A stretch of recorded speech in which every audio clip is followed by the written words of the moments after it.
This channel does not promote any violent, harmful, or illegal activities. All content provided by this channel is meant for an educational purpose only. এই মুহূর্তে breaking news, Great Eastern Trading Company দিচ্ছে festive sale offer. Lucky draw কন্টেস্টে পেতে পারেন গাড়ি, two wheeler, LED TV, electric kettle, mixer grinder এবং আরো অনেক কিছু। 65% ডিসকাউন্টের সাথে 20% ক্যাশব্যাক। এছাড়াও একটা ইএমআই ফ্রি, আকর্ষণীয় এক্সচেঞ্জ অফার, 10 কোটিরও বেশি উপহার ও ক্যাশব্যাক। এই সুযোগ হাতছাড়া করবেন না। আজই আসুন আপনার নিকটবর্তী গ্রেট ইস্টার্ন ট্রেডিং শোরুমে। খুশির 100 দিন কাটুক গ্রেট ইস্টার্নের সাথে। আজ কলকাতায় দেশের প্রধানমন্ত্রী নরেন্দ্র মোদী আর সঙ্গে এসেছেন জাতীয় নিরাপত্তা উপদেষ্টা অজিত ডোভাল ও প্রতিরক্ষা মন্ত্রী রাজনাথ সিং। 1 মাসের কম সময় রাজ্যে দ্বিতীয়বার দেশের প্রধানমন্ত্রী।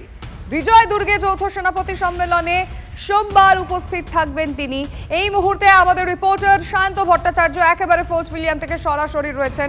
আমি সায়ন্ত, তোমার থেকে জানতে চাইবো আজকে ঠিক কি কি বৈঠক রয়েছে, আজকে মূলত বঙ্গে আসার প্রধানমন্ত্রীর যে কারণ সেটা একটু জানাও। একদমই, দেখো, প্রধানমন্ত্রী অপারেশন সিঁদুরের পর সবথেকে বড় বৈঠক করতে চলেছে আজ ফোর্ট উইলিয়ামে। ভারতীয় সেনার পূর্বাঞ্চলীয় সদর দপ্তর এই ফোর্ট উইলিয়ামে বৈঠক হবে, আর কিছুক্ষণ পর বৈঠক শুরু হবে। বৈঠকে প্রধানমন্ত্রী ছাড়াও জাতীয় নিরাপত্তা উপদেষ্টা অজিত ডোভাল, প্রতিরক্ষা মন্ত্রী রাজনাথ সিং, 3 বাহিনীর প্রধান এবং চিফ ডিফেন্স স্টাফরা উপস্থিত থাকবেন।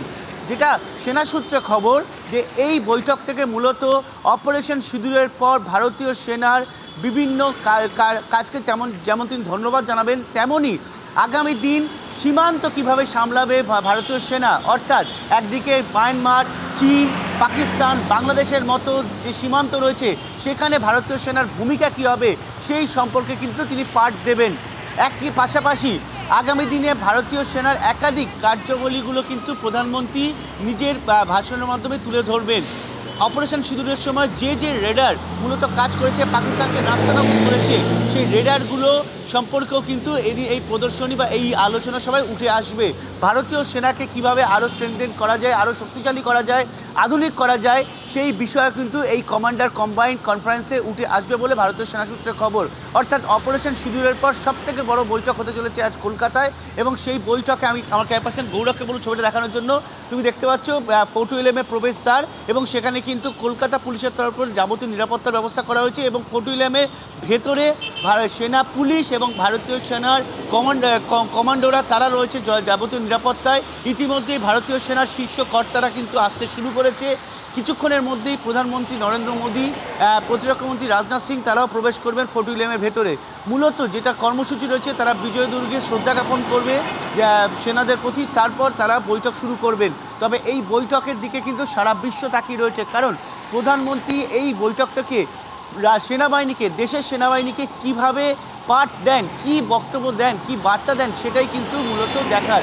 অর্থাৎ আগ্রাসী ভূমিকা নেবে না ভারতীয় সেনা, কোনো কৌশল অবলম্বন করবে আগামী দিন, না নতুন কোনো পন্থার মাধ্যমে সেনা সীমান্ত সামলাবে, সেটাই কিন্তু মূলত এখন দেখার। দেখো, অপারেশন সিঁদুরের পর এত বড় বৈঠক দেশে হয়নি। অর্থাৎ প্রধানমন্ত্রী ভারতীয় সেনার সঙ্গে সব প্রতিরক্ষা মন্ত্রী, চিফ ডিফেন্স স্টাফ, জাতীয় নিরাপত্তা উপদেষ্টা প্রত্যেকে উপস্থিত থাকাতে যে বক্তব্য দেবেন সেটাই কিন্তু আগামী দিনে ভারতীয় সেনা সেই অনুযায়ী চলবে। আর সেই কারণে কিন্তু এই বৈঠকের ওপর সব মহলেরই নজর রয়েছে গোটা বিশ্বেরও। একেবারেই শান্ত, গোটা বিশ্ব তাকিয়ে রয়েছে আজকের এই বৈঠকের দিকে। আমাদের নজর রয়েছে তোমাদের মাধ্যমে প্রতিটা মুহূর্তের খবর আমরা সবার আগে আমাদের দর্শকদের জানাবো। প্রধানমন্ত্রী আসতেই পারেন, গণতান্ত্রিক রাজ্য, তিনি আসতেই পারেন, এবং সামরিক প্রতিরক্ষার যে অনুষ্ঠান বা কর্মসূচি তা নিয়ে একটা কথাও বলবো না ডিফেন্স নিয়ে। কিন্তু এটা ঘটনা যে প্রধানমন্ত্রী এই ভোট ব্যাপারটা এলে বাংলায় একটু ডেলি প্যাসেঞ্জারির চেষ্টা করেন, তাতে কোনো ফল হয় না, এবারও হবে না। সেনাবাহিনীর অনুষ্ঠান বা বৈঠক নিয়ে একটা মন্তব্য করব না, সেনা আলাদা জিনিস, রাজনীতির নয়। বাট যে কোনো ছুতোয় প্রধানমন্ত্রীর এই বাংলায় ডেলি প্যাসেঞ্জারির ভাবটা দেখানো, এটা ওনার মধ্যে একটা রাজনীতি গন্ধ আসে, আবার রেজাল্টের পর খুঁজে পাওয়া যায় না, এবারও পাওয়া যাবে না।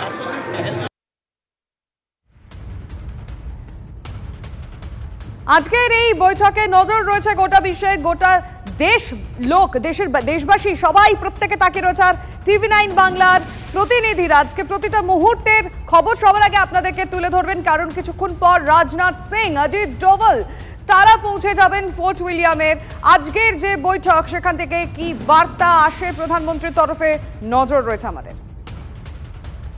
প্রধানমন্ত্রী মানুষের ছোট ছোট কথা, ছোট ছোট ব্যথা নিয়েও তার মন কি বাতে যেভাবে অংশগ্রহণ করেন, দেশের নিরাপত্তা, দেশের সীমান্তবর্তী জেলাগুলোর সুরক্ষা, সেখানের অত্যন্ত দ্রুত পরিবর্তনশীল কিছু জেলার জনসন্তুলন, সব বিষয়ই প্রধানমন্ত্রীর নজরদারিতে আছে। এবং আজকে তিনি যেটা আসছেন, এটা কার্যকরী ভারত সরকারের প্রতিরক্ষা দপ্তরের একটি বৈঠক। এখানে আমাদের প্রতিরক্ষা মন্ত্রী শ্রী রাজনাথ সিং উপস্থিত থাকবেন। পুজোর পরে কি বাংলা এসআইআর, এ নিয়ে তোলপাড়ের মধ্যে আবারও হুঙ্কার প্রধানমন্ত্রী।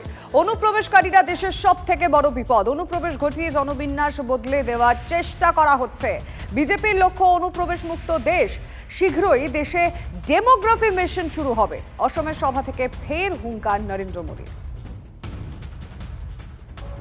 हमारे आदिवासियों का हक हम किसी को नहीं छीनने देंगे।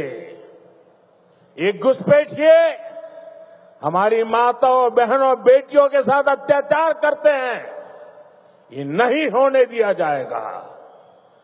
घुसपैठियों के माध्यम से बॉर्डर के इलाकों में डेमोग्राफी बदलने की साजिशें चल रही है। ये राष्ट्रीय सुरक्षा के लिए बहुत बड़ा खतरा है। इसलिए अब देश में एक डेमोग्राफी मिशन शुरू किया जा रहा है। भाजपा का लक्ष्य है घुसपैठियों से देश को बचाएंगे, घुसपैठियों से देश को मुक्ति दिलाएंगे। और मैं उन राजनेताओं को भी कहना चाहता हूं, आप जो चुनौती लेकर के मैदान में आए ना, मैं सुना तान करके उस चुनौती को स्वीकार करता हूं। প্রবেশটা আটকাতে পারলে পেহেলগামে এতগুলো জঙ্গি হানায় মানুষের মৃত্যু হতো না। ওনার সরকার যে অপরাধ, প্রধানমন্ত্রী নিজেই সেটা স্বীকার করলেন। অনুপ্রবেশ রোখার দায়িত্ব এক এবং একমাত্র বিএসএফ এবং আমাদের যে স্বরাষ্ট্রমন্ত্রী অমিত শাহ, তার দপ্তরে। সেখানে তারা ব্যর্থ। দ্বিতীয় কথা, অনুপ্রবেশের জন্য যদি জনবিন্যাস বদলায়, তাহলে ওনাদের কাছে চ্যালেঞ্জ করছি, কেন 2011-র পরে পেন্ডিং সেন্সাস 2021-এ যেটা হওয়ার কথা ছিল, সেটা করবার হিম্মত দেখালো না মোদী সরকার।